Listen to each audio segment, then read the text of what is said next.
이 시간 우리에게 주시는 하나님의 말씀 함께 보시겠습니다. 오늘 신약성경 마가복음 16장 15절과 16절의 말씀입니다. 신약성경 85면 마가복음 16장 15절 16절의 말씀을 제가 봉독하겠습니다.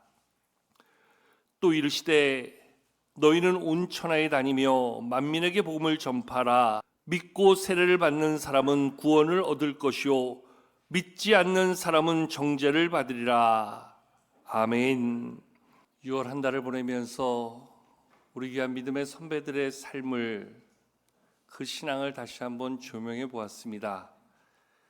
일사각오의 삶을 신앙에 담아 사셨던 주기철 목사님, 자기 두 아들을 죽였던 원수까지도 사랑으로 품었던, 그리고 감사함으로 하나님을 바라봤던 사랑의 원자탄이라 이야기하는 손양원 목사님, 영혼을 낳는 마치 씨암탉 같은 존재다 하는 이야기까지 들어가면서 신앙군에 있는 다도의 많은 설문을 두루 찾아다니며 오직 하나님의 복음을 전파하고 교회를 세우는 데 생명까지도 아끼지 않았던 문중경 전사님, 그 귀한 믿음의 역사가 있었기에 오늘 우리의 모습, 우리의 신앙, 우리 교회가 우리 가운데 있는 것 아닌가 생각해 보게 됩니다. 오늘 그 네 번째 시간으로 이 땅에 처음 복음을 들고 들어오셨던 첫 번째 우리 장로교 선교사님 언더우드 선교사님에 대하여 같이 말씀을 나눠 보려고 합니다. 사실 언더우드 선교사님이 이 땅에 오시기 전에 이미 약 한 19년 전 이 땅에 복음을 들고 오셨던 분이 계시지요. 토마스 선교사님이라고 계시는데요, 그분께서는 1866년 병자 박해가 있었던, 병인 박해가 있었던 그때에 그 제너럴 셔먼호, 미국의 그 무역선이었던 상선배를 타고 이 땅에 왔다가 당시 세국 정책으로 인해서 그 배에 탑승했던 선원들이 내려오는 것을 우리 조선의 군사들이 허락하지 않습니다. 그런데 조선 그 당시 그 대동강변에 그 썰물로 인해서 배가 그 물이 빠져나감으로 움직이지 못하게 되고 거기 머무를 때에 조선의 군사들과 전쟁이 벌어지게 되었지요. 그래서 배가 불타게 되고 그 배에 있던 모든 선원들이 배에서 뛰어내리게 됩니다. 그때 조선의 그 병사들에 의해서 모든 사람들이 죽임을 당하게 되는데요, 그때 그 배에 탔다가 같이 죽게 되어진 사람이 오늘 토마스 선교사님이었습니다. 가슴에 성경책 3권을 품에 안고 들어와서 그 성경책을 대동강변에 던져버리고, 그리고 그분은 그 조선의 병사에서 죽음, 순교를 당하게 되지요. 그때 성경을 처음에 주워들었던 박충권이라는 사람이 그 성경책을 집으로 가져가서 읽다가 예수님을 영접하게 됩니다. 또 다른 한 권의 성경책을 당시에 12살 어린아이가 그 모습을 보다가 성경책을 주어서 그 책을 가지고 있는 것이 두려워서 당시에 박영식이라는 사람에게 그 책을 건네주게 되는데, 이 박영식이라는 분이 또한 성경을 읽고 예수님을 영접하게 되고 자기의 집을 예배당으로 내어놓을 정도로 헌신하게 됩니다. 그래서 그 박영식이라는 사람의 집에서 처음 평양에 교회가 세워지게 되는데, 그 교회가 널다리골 교회라는 교회입니다. 그 널다리골 교회에서 서창골 교회가 분립이 되고, 그 서창골 교회에서 또 다음 세 번째 교회가 분립이 되는데, 그 교회가 우리가 잘 아는 1907년 그 평양 대부흥운동이 일어났던 장대현 교회, 그리고 그 교회에서 또 하나 분립했던 네 번째 교회가 바로 우리가 첫 번째 말씀을 나눴던 주기철 목사님이 섬기셨던 산지연 교회 역사, 그 평양에 세워진 교회 역사가 그 토마스 선교사님이 가슴에 품고 던져줬던 성경 한 권을 통해서 이 땅의 교회 역사가 시작되어지지요. 그리고 또 다른 각도에서 보면 그 의사로, 외교관의 신분으로 이 땅에 왔던 알렌 선교사란 분이 계십니다. 이분은 사실 처음에 복음을 전하기 위해서 왔던 선교사는 아니고 의사의 신분으로 또한 미국의 외교관의 자격으로 우리나라에 오시게 됩니다. 근데 당시 갑신정변을 해서 큰 부상을 당했던 민비의 그 동생이었죠. 민영익 씨를 치료해 주면서 고종 황제의 신임을 얻게 됩니다. 그리고 크리스마스 선물로 그에게 그 서양식 병원을 세우게 허락해 주지요. 그래서 그렇게 세워진 병원이 광해원, 나중에 이름이 제중원, 널리 백성들을 구제한다 하는 의미를 담아서 제중원이 됩니다. 그 제중원에서 의료행위를 하면서 이제 선교사로 왔던 언더우드를 그 병원에 같은 교사로 세워서 당시에 의학을 공부한 학생들을 가르치는 일, 화학과 물리를 가르치고 영어를 가르치는 일에 처음에 언더우드 선교사가 이 땅에 와서 처음 사역을 시작했던 그러한 제중원의 길을 만들게 되어지지요. 근데 이 토마스 선교사나 알렌 선교사는 정식 우리가 이 땅에 첫 번째 온 선교사라고 인정하지 않는 것은 그 당시 미국 북장로교회의 교단 선교사로서 교단의 정식 선교사로서 파송을 받고 오신 분이 바로 장로교회 언더우드, 또 감리교회 아펜젤라 선교사님이 됩니다. 제가 이제 설명하면 여러분들 속에서 이제 이 언더우드 선교사님을 이해할 텐데, 오늘도 그 이해를 돕기 위해서 먼저 영상을 한 편 잠시 보고 그리고 말씀을 계속 이어가도록 하겠습니다. 이 시간 먼저 함께 영상을 보겠습니다. 1883년 미국 교계에 전달된 한 조선인의 편지. 우리의 조국에서 수많은 백성들이 아직 참 하나님의 길을 모르고 있으며 이방인으로 살고 있습니다. 만일 여러분이 우리에게 복음을 전하지 않는다면 나는 다른 민족들이 선교사들을 보낼 것이라고 우려하는 바입니다. 비록 나는 별로 영향력이 없는 사람이지만 여러분들이 보내는 선교사들을 돕기 위해 최대한 노력하겠습니다.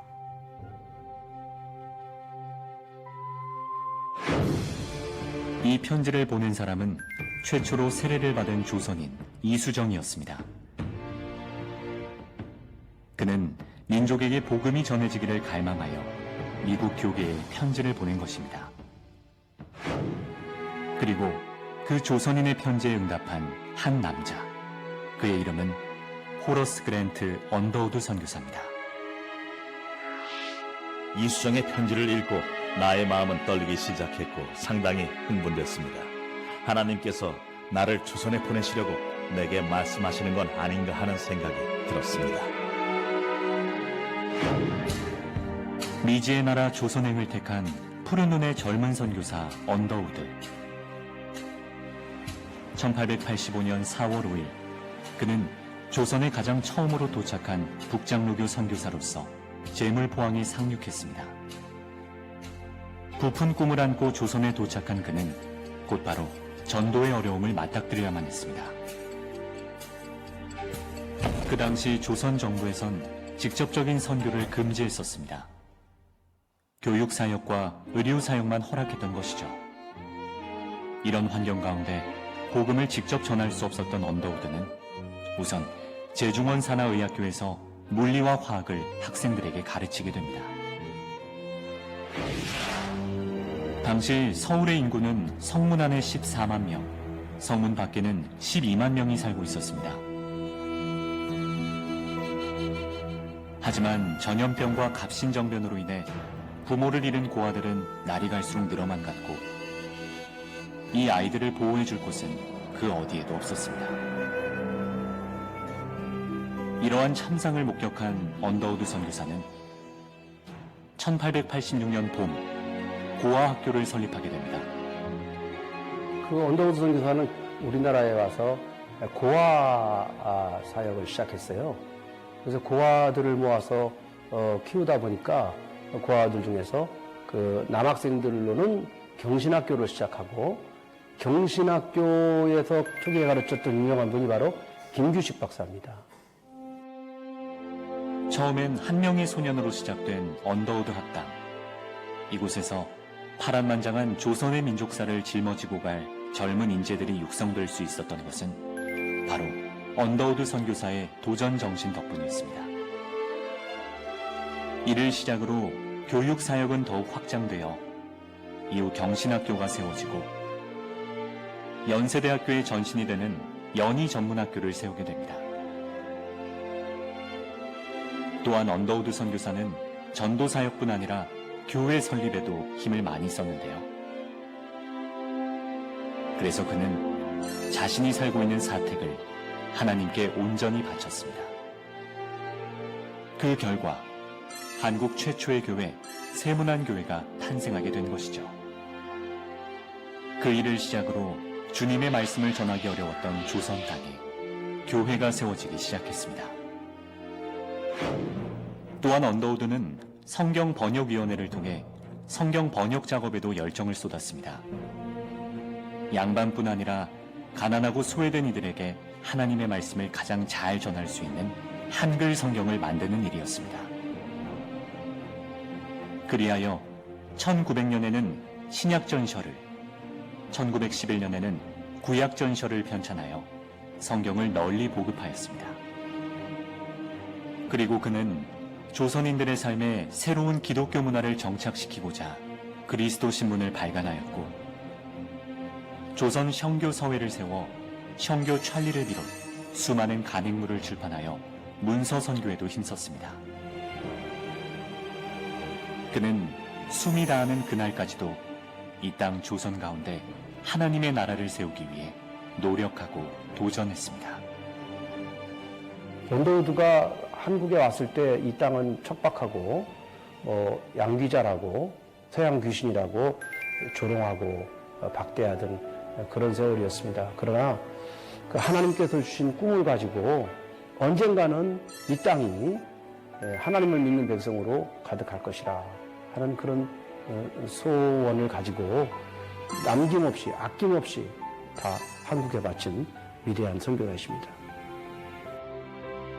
한 조선인의 편지로부터 그 부름에 온몸과 마음을 바쳐 응답한 언더우드 선교사.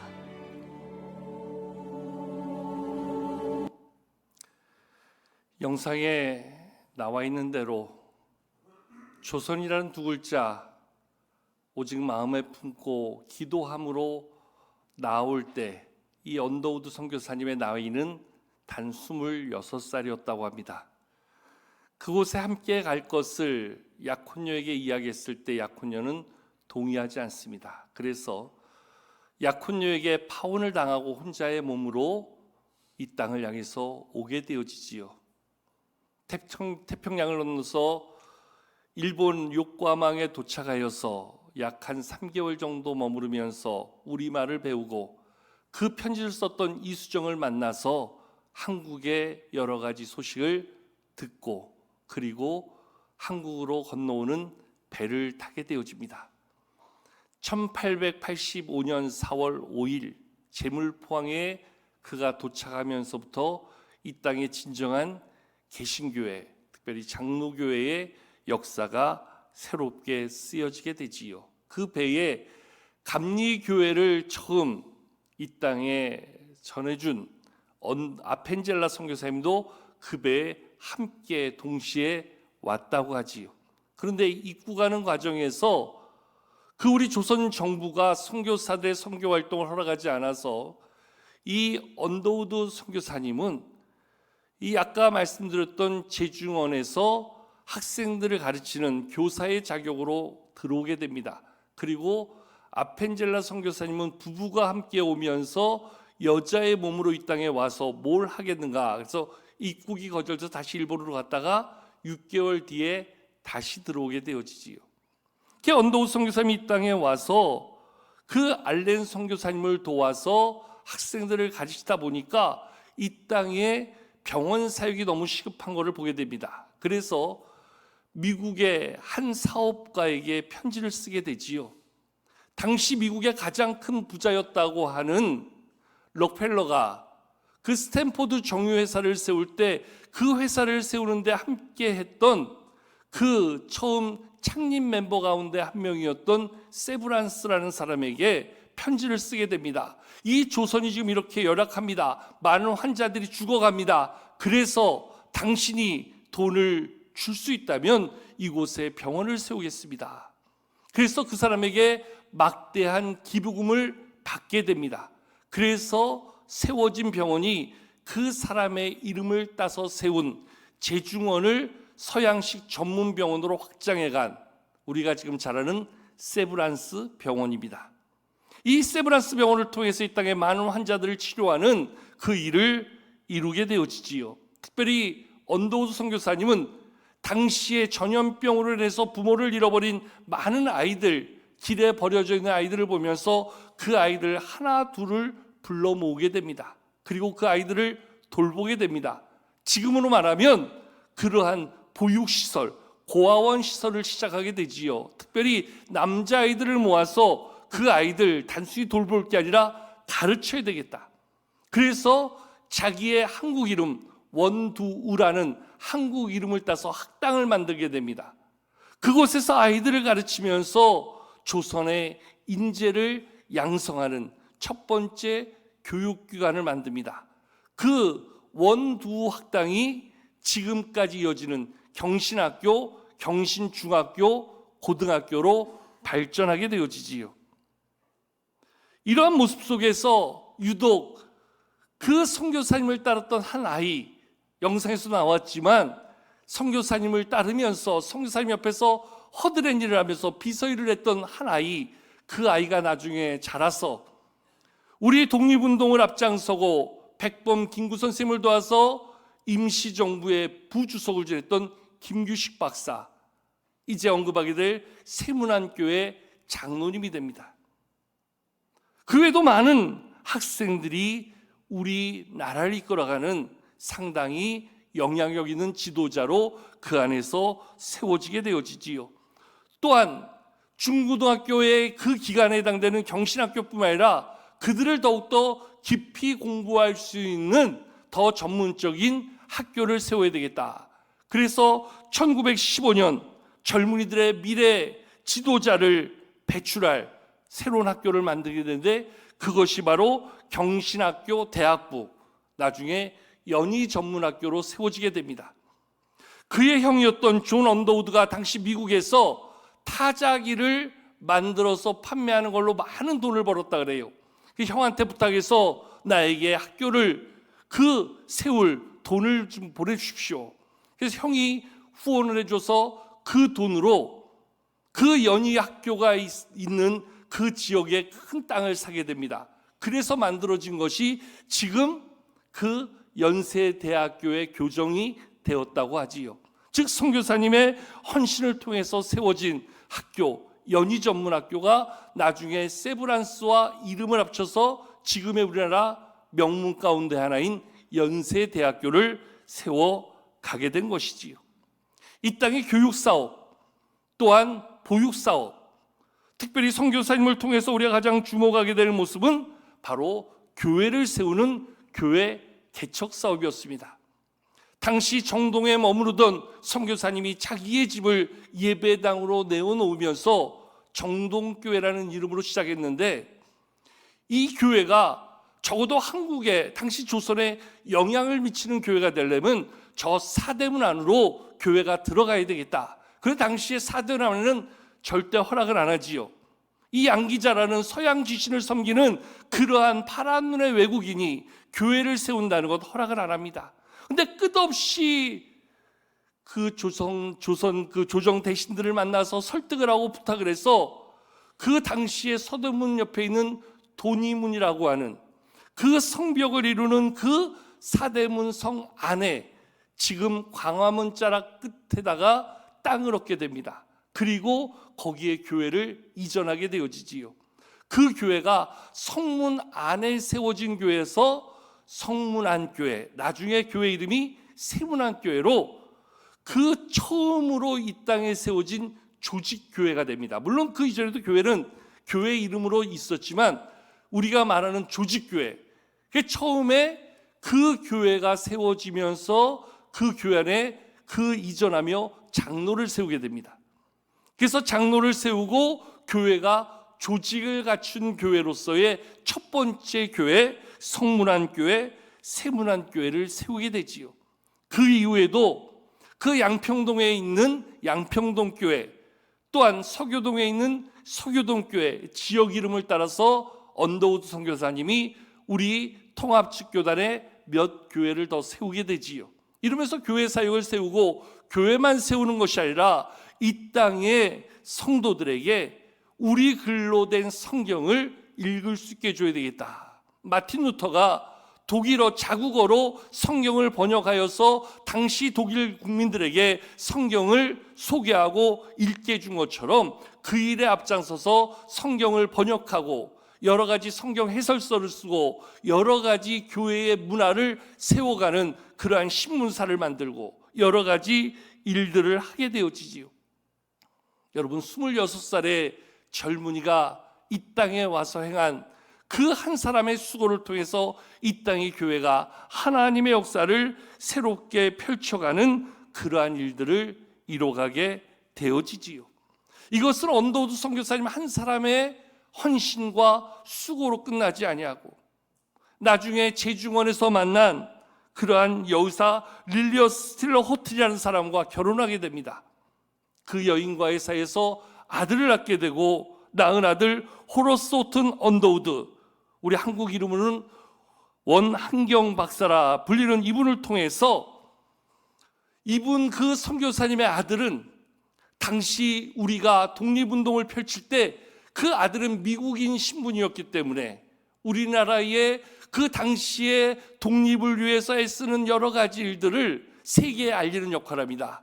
제암리 학살 사건이 일어났을 때 그것을 세계에 알리는 역할을 했고, 당시에 우리나라 최고의 국어학자인 최연배, 정인보 선생님들을 보호하면서 우리 한국어를 계속해서 지켜가고 발전시키는 일에 무엇보다 큰 공을 세우게 되어지지요. 이 언더우드 선교사님의 손자인 호러스 그랜트 언더우드 주니어, 한국 이름으로 원희란 박사, 이분은 한국 6.25 전쟁 당시에 유엔군으로 참전하게 됩니다. 그래서 그의 생명을 걸고 이 땅을 지켜가는 일에 무엇보다 힘쓰는 군인으로서의 삶을 살게 됩니다. 53년 그 정전협정 당시에 통역관으로서 당시 우리나라와 또한 미군과의 군소통을 이루는데 큰 교량 역할을 감당하는 역할을 하게 합니다. 나중에는 우리 교단 학교인 한남대학교 또한 배재대학교 설립에도 무엇보다 큰 공을 기울인 그러한 가문의 역사가 담겨져 있습니다. 즉 언더우드 선교사의 한 분만이 아니라 그 자자손손이 이 땅에 얼마나 큰 공을 이루어 주었는가. 지금도 양화진에 가면 거기에 선교사님 묘역이 있고 그 한켠에 언더우드 선교사님으로 비롯해서 아들, 손자, 증손자, 5대손까지 다 거기에 묻혀 있을 정도로 그 가문이 이 땅을 위해 쏟아부은 헌신과 그 생명이 얼마나 아름답고 귀한가, 그 모습을 우리 가운데 보여주고 있는데요. 여러분, 이 언더우드 선교사님이 처음에 이 땅에 왔을 때 이 땅이 얼마나 어둡고 암담했는가, 그분의 기도문에 고스란히 담겨 있는데요. 그 언더우드 선교사님이 하나님께 드렸던 기도문 제가 잠깐 읽어드리고자 합니다. 한번 들어주시기 바랍니다. 주여, 지금은 아무것도 보이지 않습니다. 주님, 메마르고 가난한 이곳 조선 땅, 나무 한 그루 시원하게 자라오르지 못하고 있는 이 땅에 저희들은 옮겨와 심으셨습니다. 그 넓고 넓은 태평양을 어떻게 건너왔는지 그 사실 자체가 기적입니다. 지금은 아무것도 보이지 않습니다. 보이는 것은 그저 고집스럽게 얼룩진 어둠뿐, 어둠과 가난과 인습에 묶여있는 조선 사람뿐입니다. 그들은 왜 묶여있는지도 고통이라는 것도 모르고 있습니다. 고통을 고통인 줄 모르는 자기에 고통을 벗겨주겠다고 하면 의심하고 의심부터 하고 화를 냅니다. 조선의 남자들의 속셈이 보이지 않습니다. 이 나라 조정의 내심도 보이지 않습니다. 가마를 타고 다니는 여자들을 영영 볼 기회가 없으면 어쩌나 합니다. 조선의 마음이 전혀 보이지 않습니다. 그리고 저희가 해야 할 일이 전혀 보이지 않습니다. 그러나 주님, 순종하겠습니다. 겸손하게 순종할 때 주께서 일을 시작하시고 그 하시는 일을 우리의 영적인 눈으로 볼 수 있는 날이 있을 줄 믿나이다. 믿음은 바라는 것들의 실상이요 보지 못하는 것들의 증거니 라고 하신 말씀을 따라 조선의 믿음의 앞날을 볼 수 있게 될 것을 분명 믿습니다. 지금은 우리가 황무지 위에 맨손으로 서 있는 것 같사오나, 지금은 우리가 서양귀신 양귀신이라고 손가락질 받고 있사오나, 자녀들이 우리 영혼과 하나인 것을 깨닫고 하늘나라의 한 백성 한 자녀임을 깨닫고 눈물로 기뻐할 날이 있음을 믿나이다. 지금은 예배드릴 예배당도 없고 학교도 없고 그저 이곳 모든 사람들로부터 경계 의심과 멸시와 천대함이 가득한 곳이지만 이곳이 머지않아 은총의 딸이 되리라는 것을 믿습니다. 주여, 오직 제 믿음을 붙잡아 주소서. 한 분의 선교사님을 통해서 이 땅이 복음을 듣게 되었습니다. 흑암이 가득했던 이 땅에 구원의 빛이 비치게 되었습니다. 오늘 우리가 존재하는 이유도, 오늘도 우리가 하나님을 예배할 수 있는 이유도 이와 같은 선교사님들의 헌신과 사랑의 수고가 있었기 때문임을 믿습니다. 저는 이 설교를 준비하면서 지금도 전 세계에 복음을 전하게 흩어져 나가 있는 우리 선교사님들을 떠올리게 되었습니다. 오늘 본문의 말씀처럼 너희는 온 천하에 다니며 만민에게 복음을 전파하라. 그 말씀 하나 붙잡고 낯선 이국 땅에서 지금도 고군분투하며 마치 140년 전 언더우드 선교사님처럼 그렇게 영적 싸움을 치르고 있는 선교사님들이 있음을 바라봅니다. 우리 총회 세계선교부 지난해 연말 통계에 의하면 현재 정치적인 문제나 또 이념의 문제로 우리가 들어가지 못하는 나라들이 있습니다. 예를 들면 중국 같은 경우는 선교사님을 일괄 추방했지요, 몇 년 전에. 그래서 선교사님이 그 안에 거하실 수 없는 형편이고요. 또 여러 가지 전쟁과 정치적인 이념 때문에 들어가지 못하는 여러 나라들이 있는데, 현재 우리 교단에서 파송한 선교사님들 보면 91개국에 1592명의 선교사님들이 지금도 선교 활동에 매진하고 있다. 교단 세계선교부의 보고에 기록되어져 있습니다. 여러분, 이것은 우리 교단, 우리 통합교단의 통계이고요. 이 외에도 다른 여러 교단들, 그리고 비공식적으로 나가 있는 의료 선교사나 또 평신도 선교사까지 포함하면 적어도 한 1, 2만 명은 좋기 지금 전 세계에 흩어져 복음을 전하는 분들이 있을 것 같아요. 어쩌면 그 선교사님을 통해서 우리가 복음을 듣게 된 것처럼 지금도 우리 선교사님을 통해서 또 다른 누군가에게 복음이 들려지고 교회가 세워질 것을 생각해 보면 이 선교라는 것이 얼마나 중요한 것인가 다시 한번 생각해 볼 수 있지요. 여러분, 이 선교의 중요성을 알기에 우리도 이 선교라는 단어를 우리의 삶과 신앙에서, 우리 교회 사역에서 떼어낼 수가 없습니다. 근데 우리 모두가 다 어찌 선교사로 나갈 수 있겠습니까? 우리 모두가 하나 앞에서 그 가치 기중 하나면서도 우리는 어찌 보면 우리의 삶의 메인 몸이기 때문에 우리는 다 나갈 수가 없지요. 그래서 오늘도 우리는 나가 있는 선교사님을 뒤에서 기도하는 자로, 또한 저들을 돕고 후원하는 자로서의 우리의 사명이 있고 우리의 책임이 있음을 바라보는 거지요.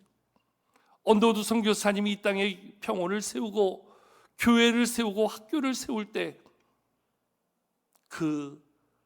그분의 열심 하나로 된 것이 아니라 그분을 돕는 많은 분들의 헌신과 사랑의 수고가 있었기 때문에 이 땅에 교회가 세워지고 이 땅에 학교가 세워지고 이 땅에 병원이 세워지고 이 땅에 많은 일들이 이루어졌던 것을 바라보게 됩니다.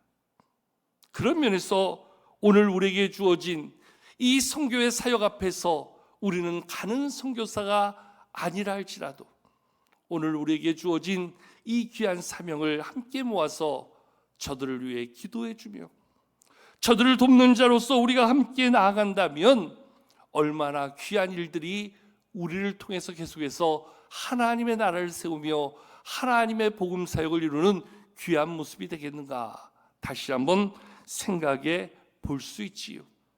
사도 바울은 예수 그리스도를 영접한 후에 자신은 복음의 빚진 자라 이렇게 이야기합니다.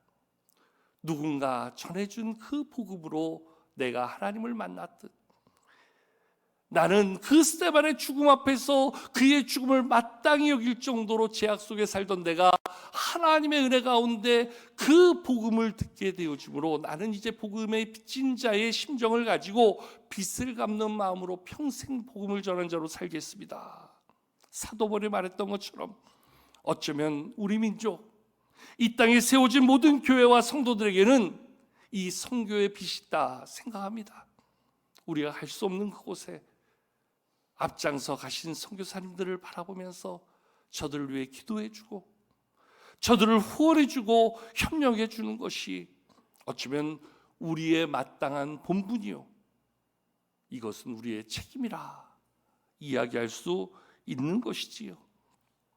언더우드 선교사님이 이 땅에 와서 뿌려준 복음의 씨앗으로 인해서 이 땅에 교회가 세워지고 수많은 영혼이 구원받게 되어졌고 오늘 우리도 하나님을 예배하는 백성으로 하나님을 예배할 수 있는 자리에 있게 되었다는 것 얼마나 놀랍고 감사한 일입니까?